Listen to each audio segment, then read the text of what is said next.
समस्या से उभरना अगर चाहे इंसान, स्वयं के संग सर्व का वो दिल से करे सम्मान। कहता है ये समाधान समाधान समाधान। समस्या से उभरना अगर चाहे इंसान, स्वयं के संग सर्व का वो दिल से करे सम्मान।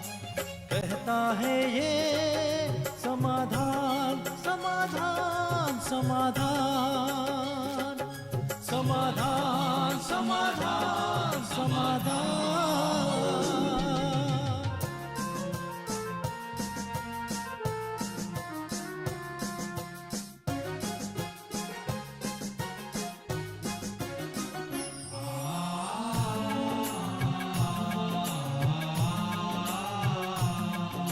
तनाव बन मुटाव की अगन से स्वयं तू संभल ले, है इसी में शान।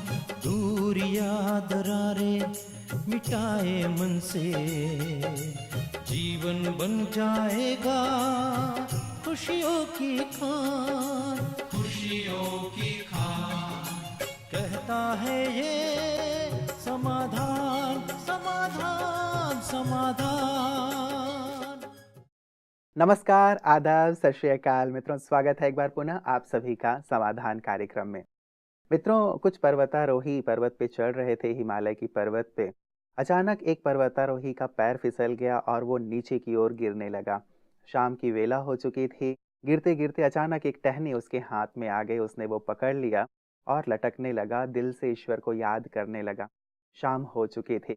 जब उसने दिल से ईश्वर को पुकारा तो ईश्वर आ गए और ईश्वर ने कहा कि तुमने पुकारा, मैं चला आया हूँ, बोलो। तो उसने कहा कि प्रभु मेरी रक्षा कीजिए, मैं गिर रहा हूँ। तो ईश्वर ने कहा कि क्या तुम्हें मुझ पर विश्वास है? तो पर्वतारोही ने कहा कि आप पे विश्वास है तभी तो मैंने आपको पुकारा है प्रभु, और आप आ गए हैं। तो ईश्वर ने कहा यदि तुम्हें मुझ पर विश्वास है तो तुम ये टहनी जिसे तुमने पकड़ रखी है उसे छोड़ दो।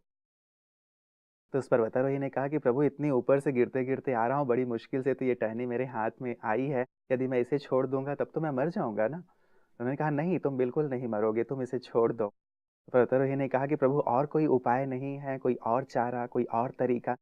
तो प्रभु ने कहा नहीं, बस यही एक तरीका है कि तुम इसे छोड़ दो। तुम इसे छोड़ दोगे तो तुम बच जाओगे, जीवित रहोगे। लेकिन वो जो पर्वतारोही था उसके मन में संशय के भाव उठने लगे कि छोड़ूं या ना छोड़ूं। लेकिन प्रभु ये कहते कहते कि छोड़ दे छोड़ दे छोड़ दे कहते कहते वो अंतर ध्यान हो गए। अब ये इस ऊहापोह की स्थिति में था ये पर्वतारोही कि मैं छोड़ूं ना छोड़ूं, छोड़ूं ना छोड़ूं।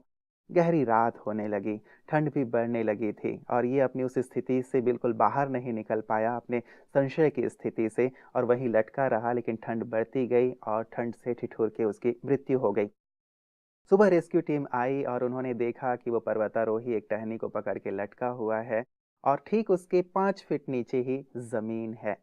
यदि वो पर्वतारोही हाथ छोड़ देता तो 5 फीट नीचे जमीन थी, जमीन पे गिरता और जमीन से गिरने के पश्चात वो सुरक्षित स्थान पे पहुंच सकता था। लेकिन इस संशय ने उसके प्राण ले लिए। मित्रों, कई बार हम भी प्रभु कहते रहते हैं छोड़ दो, ये छोड़ दो, ये छोड़ दो, ये छोड़ दो, लेकिन हम भी इस ऊहापोह की स्थिति में रहते हैं कि छोड़ें या ना छोड़ें, छोड़ें या ना छोड़ें। जो छोड़ देते हैं वो तो तर जाते हैं और जो नहीं छोड़ते उनकी हालत क्या होती है वो तो आप समझते हैं। मैं आपसे प्रेम करता हूँ इसलिए वो शब्द नहीं कह रहा हूँ। लेकिन मित्रों, हमें ज़रूर विचार करना चाहिए कि जो छोड़ने वाली चीज़ें हैं उन्हें हमें छोड़ते चलना चाहिए। यदि हमें प्रकाश की ओर चलना है, यदि हमें सद्गति की ओर चलना है, यदि हमें सत्य ज्ञान की ओर चलना है तो कुछ चीज़ों को तो हमें छोड़ना ही होगा। और वो विवेक, वो ज्ञान लगातार आपको पीस ऑफ माइंड चैनल दे रहा है। तो मित्रों, आइए इस शुभकामना के साथ कि आप बुराइयों से मुक्त होते हुए इस भव सागर से तर जाएं, आज के समाधान की शुरुआत करते हैं। अभिनंदन करते हैं आदरणीय भ्राता जी का। भ्राता जी, बहुत बहुत स्वागत और अभिनंदन है। Thank you. प्रभु तो कहते ही रहते हैं छोड़ दो, लेकिन मनुष्य छोड़ क्यों नहीं पाता? हाँ, नहीं, मुझे दूसरी बात पहले कहनी है जी। कि जहाँ भगवान और भक्त या भगवान और उसके बच्चों की बात हो आमने सामने, हम्म। वहाँ मनुष्य को बिल्कुल नहीं सोचना चाहिए कि ये करूं या ना करूं। हाँ, विश्वास तो होना चाहिए। जो भगवान कह रहे हैं उसको आंख बंद करके कर लेना चाहिए। अगर वो हाथ छोड़ देता और मान लो गिरकर उसकी मृत्यु भी हो जाती, तो प्रभु के साथ वैकुंठ जाता ना, बिल्कुल स्वर्ग उसको की लेने प्राप्ति आ गए होती। थे वो। हम्म, लेकिन उसने अपना संशय बरकरार रखा, ये बहुत खराब चीज है।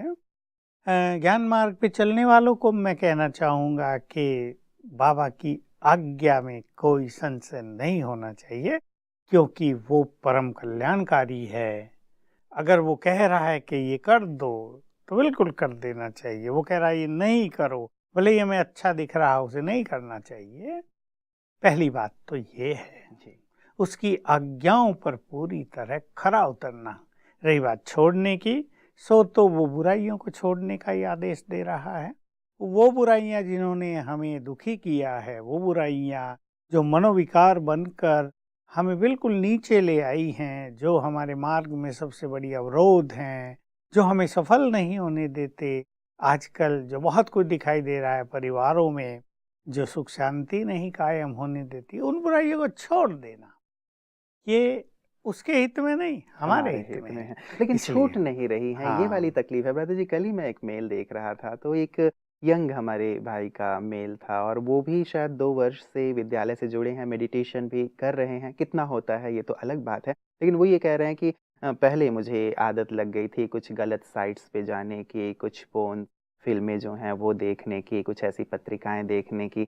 अब लगातार मेरा जो विवेक है मुझे कचोटता रहता है, लेकिन मैं छोड़ नहीं पा रहा हूँ। तो मुझे लगता है ऐसी स्थिति, चलिए एक एग्ज़ाम्पल मैंने दिया, लोगों के साथ ये स्थिति बनी रहती है कि अपनी कमी-कमज़ोरी को वो छोड़ नहीं पाते हैं। इसमें मोटे रूप से मैं दो बातें कहूँगा, because of body consciousness and because of weak mind.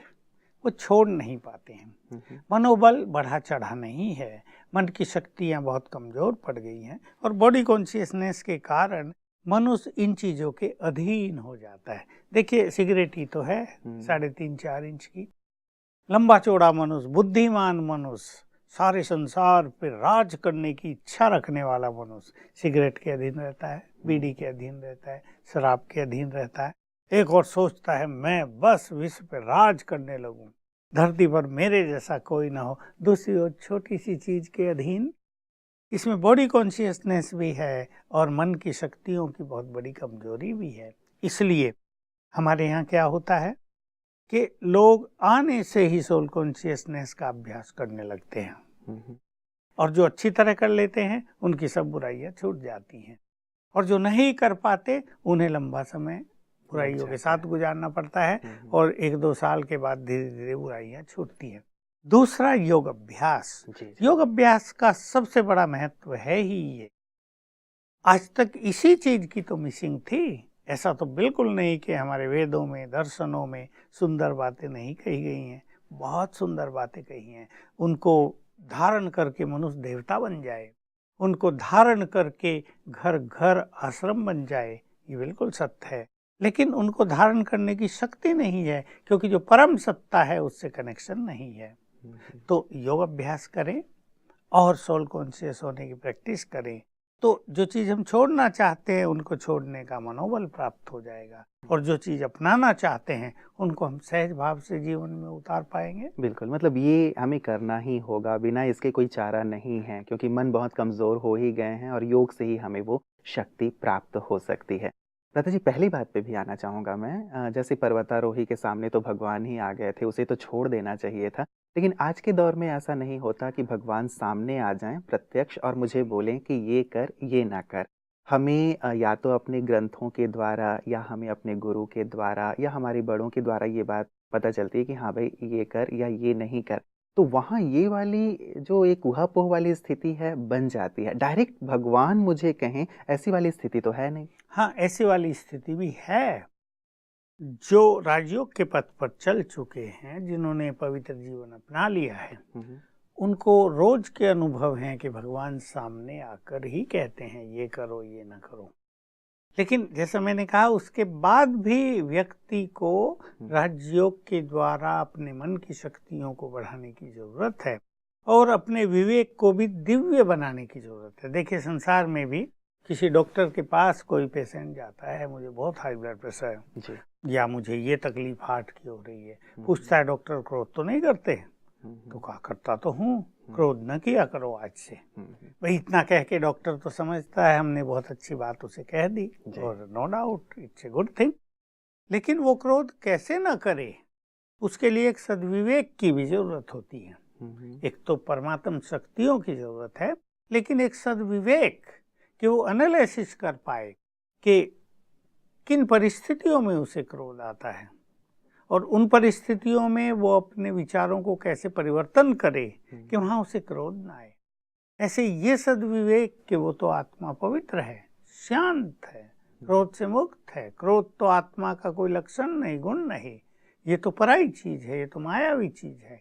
तो ये सद्विवेक मिलने से मनुष्य का चिंतन श्रेष्ठ हो जाएगा और ये दोनों चीजें मिलकर किसी मनुष्य को मदद करेंगी, वो अपनी बुराइयों को छोड़ सके। क्या भ्राता जी, आपके जीवन में कभी एक ऐसा अनुभव रहा, वो पर्वतारोही वाली स्थिति मैं लेना चाहूँगा, कोई ऐसा अनुभव कि जब लगा हो कि नहीं मुझे ये करना चाहिए, शायद इसमें भला है, लेकिन भगवान ने कुछ और ही कह दिया हो कि नहीं नहीं ये नहीं तू ये कर, और बाद में मुझे ऐसा अनुभव हुआ हो कि सचमुच मैंने वो किया और मुझे बहुत लाभ हुआ? कोई ऐसी स्थिति, क्योंकि इस स्थिति से मुझे लगता है 2-4 सबको होना ही पड़ता है। नहीं, होना पड़ता है शुरू में कि मान लो बाबा हमें कह रहे थे कि भाई अपनी तबीयत का भी ध्यान रखो।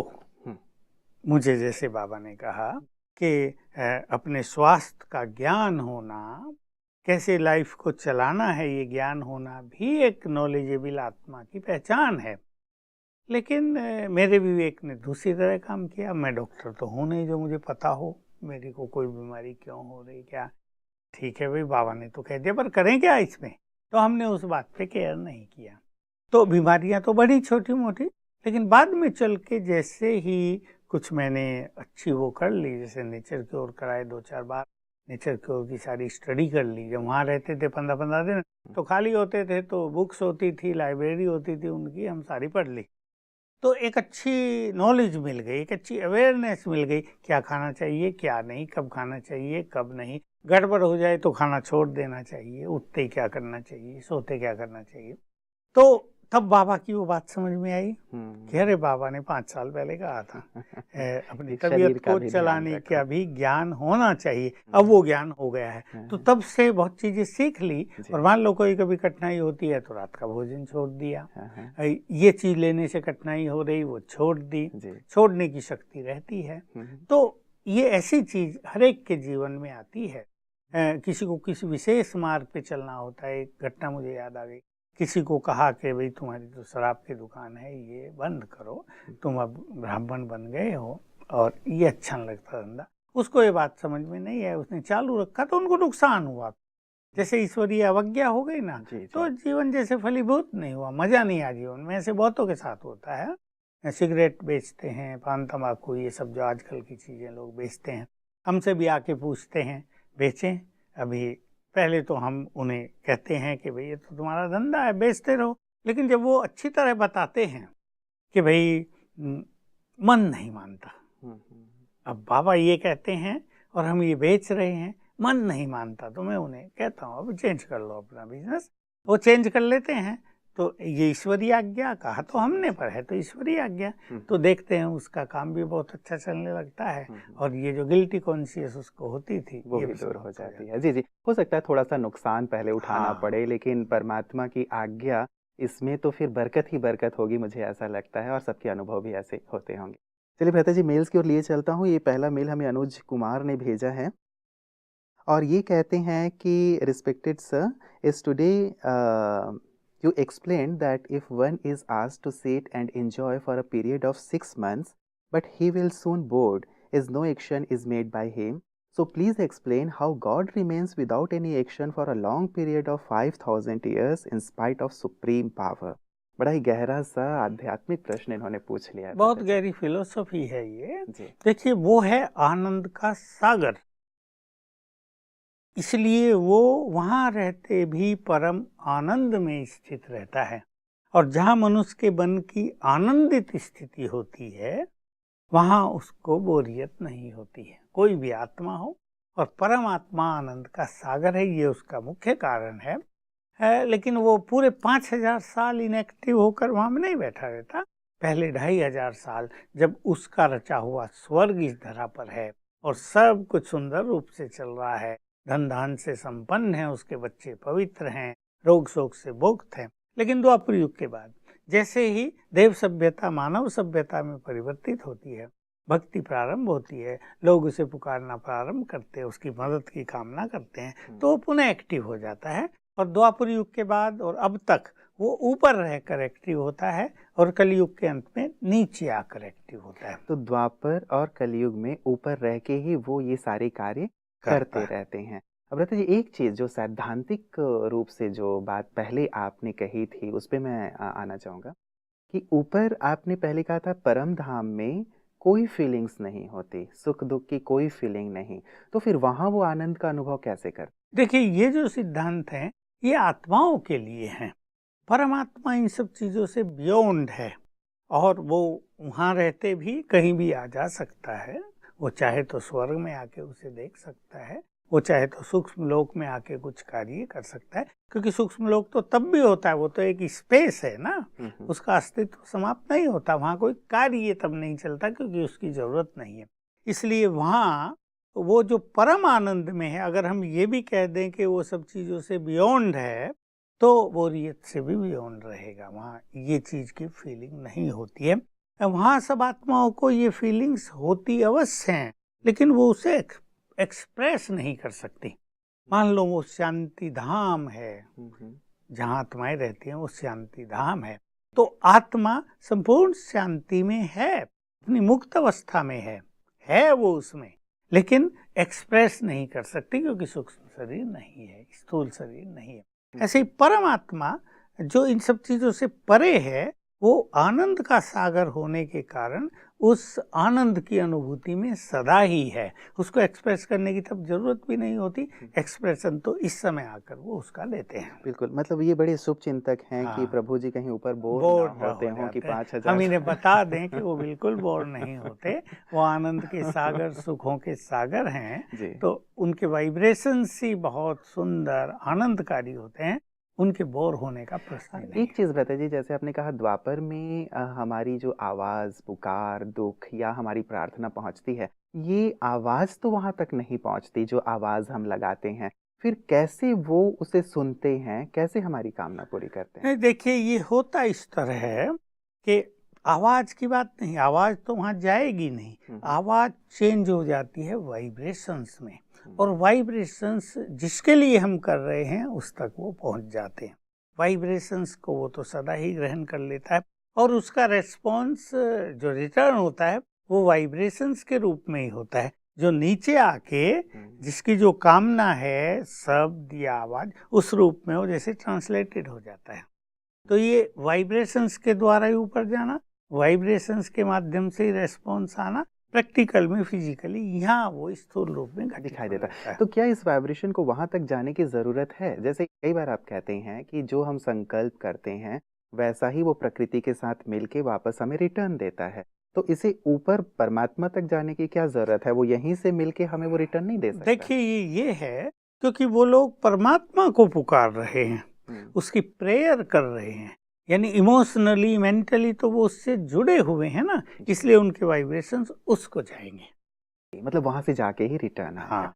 ठीक है ब्रता जी, दूसरा हमारे पास मेल आया है, इन्होंने अपना नाम तो नहीं लिखा, लेकिन ये कहते हैं कि मेरे 2 बेटे हैं, एक बेटी है, बेटी पे इविल स्पिरिट्स का इफेक्ट है, 6-7 इविल स्पिरिट उसके शरीर में प्रवेश कर जाते हैं और उसे परेशान करते हैं, वो मांस, मछली और खून मांगते हैं, तो मैं क्या करूं? मैं विद्यालय से पिछले कुछ समय से जुड़ा हुआ हूँ, क्या ऐसा होता है?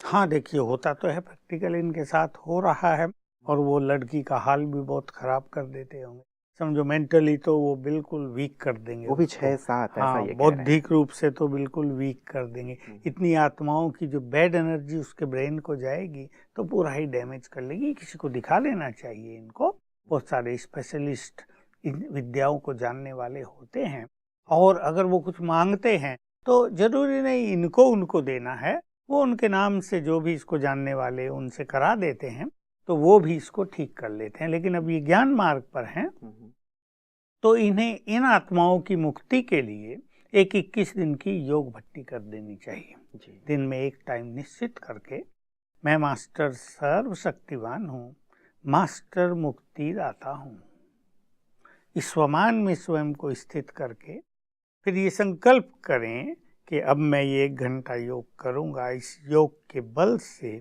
इन सभी आत्माओं को मुक्ति प्राप्त हो, अर्थात ये पुनर्जन्म ले लें और फिर बहुत अच्छा योग अभ्यास करें तो ये आत्माएं पुनः देह प्राप्त कर लेंगी, पुनर्जन्म इनका हो जाएगा और ये जो इनकी अतृप्त कामनाएं हैं ना, ये भी समाप्त हो जाएंगी। तो क्योंकि इन जी। लोगों की ये अतृप्त कामनाएं होती हैं, हम्म। भले ही वो खाएंगे कुछ नहीं पर उनके आगे वो रख लिया जाएगा, उसकी वो रसना जैसी ले लेंगे जी। और तृप्त हो जाएंगे। एक हमारे पास और मेल आया था ब्रदर जी, वो खाते ही रहते हैं, हाँ। मतलब वो भी ऐसा ही केस था कि वो कोई इविल स्पिरिट का इफेक्ट है, ऐसा बता रहे थे वो। अब मुझे तो नहीं पता, लेकिन उनके सामने जो भी रख दिया जाए वो सारे दिन हाँ, खाते वो रहते तो हैं, वो खाते रहते हैं, जिस खाते तन रहते में हैं। उसने प्रवेश किया वो उसके माध्यम से खाते जी रहेंगे। जी जी जी। तो ब्रदर जी फिर ये क्या ये देना चाहिए मांस मछली खून? नहीं, ये जैसे मैंने कहा ये तो ज्ञान मार्ग पे हैं, ये तो वैसे भी नहीं दे सकते। हाँ, हाँ। इन्हें योग अभ्यास ही करना चाहिए और किसी को दिखा लेना चाहिए, फिर वो ये काम कर देते हैं इनकी ओर से। जी जी, तो ये मुक्त हो जाएंगे। चलिए हम भी कामना रखेंगे ब्रदर जी, क्योंकि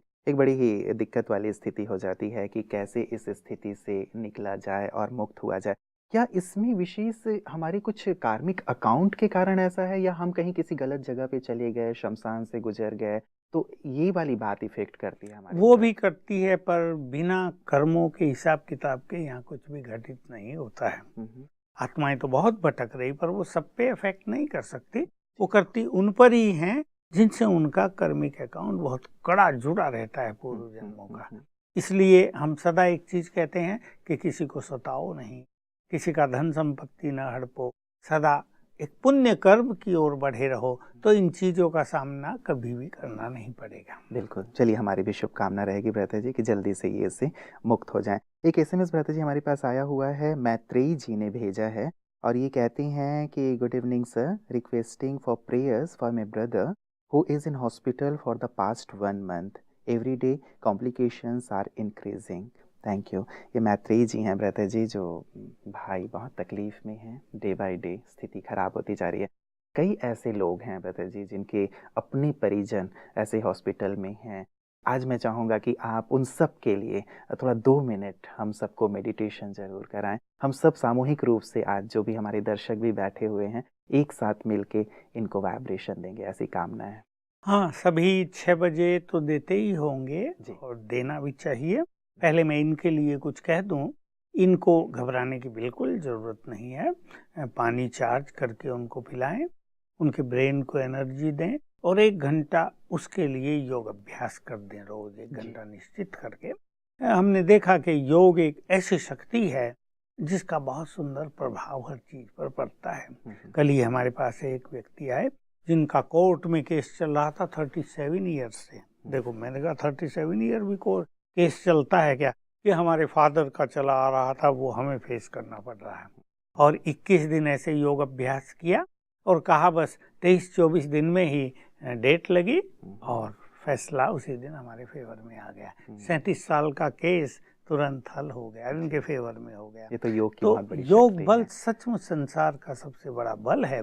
इनको भी 1 घंटा योग करके उनको योगदान देना चाहिए, तो उनकी स्थिति तेजी से सुधर जाएगी। बिल्कुल। हम चाहेंगे ब्रदर जी 2 मिनट थोड़ा आप ऐसे हम सबको कमेंट्री देते हुए प्रैक्टिकल मेडिटेशन कराइए कि कैसे हम उनको वाइब्रेशन दें। हम सभी उन सभी पेशेंट्स को योगदान देंगे जो हॉस्पिटल्स में लंबे समय से कोई कष्ट भोग रहे हैं, और कुछ ऐसे भी केसेस हैं जिनका डॉक्टर लोग इलाज कर भी नहीं पा रहे हैं।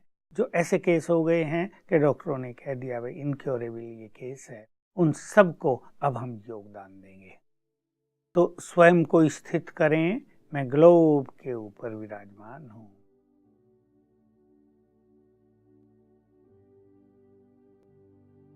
सर्वशक्तिवान परम धाम में उन पर अपनी बुद्धि को स्थिर कर दें, विजुअलाइज करें उन्हें। उनकी शक्तियों की अनंत किरणें चारों ओर फैल रही हैं।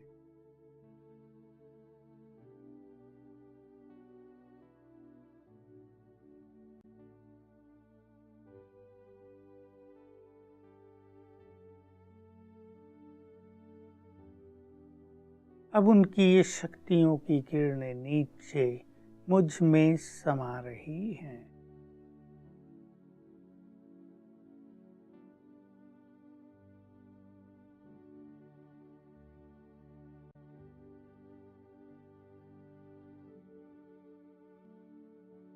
ये शक्तियों के वाइब्रेशंस मुझसे निकलकर चारों ओर फैल रहे हैं और संकल्प कर दें ये शक्तियां उन सभी पेशेंट को पहुंचे और वो अपनी बीमारियों से लड़ने के लिए बोल्ड हो जाएं और उनकी अनेक बीमारियां समाप्त होने लगे। डॉक्टर्स को एक बहुत अच्छा मेडिसिन का स्वरूप, एक अच्छा डायग्नोसिस मिल जाए, समझ में आ जाए कि इन्हें क्या देने से ये ठीक हो जाएंगे। ये संकल्प भी करें और विजुअलाइज करें बाबा के वाइब्रेशंस मुझ में समाकर चारों ओर फैल रहे हैं, पेशेंट्स को जा रहे हैं।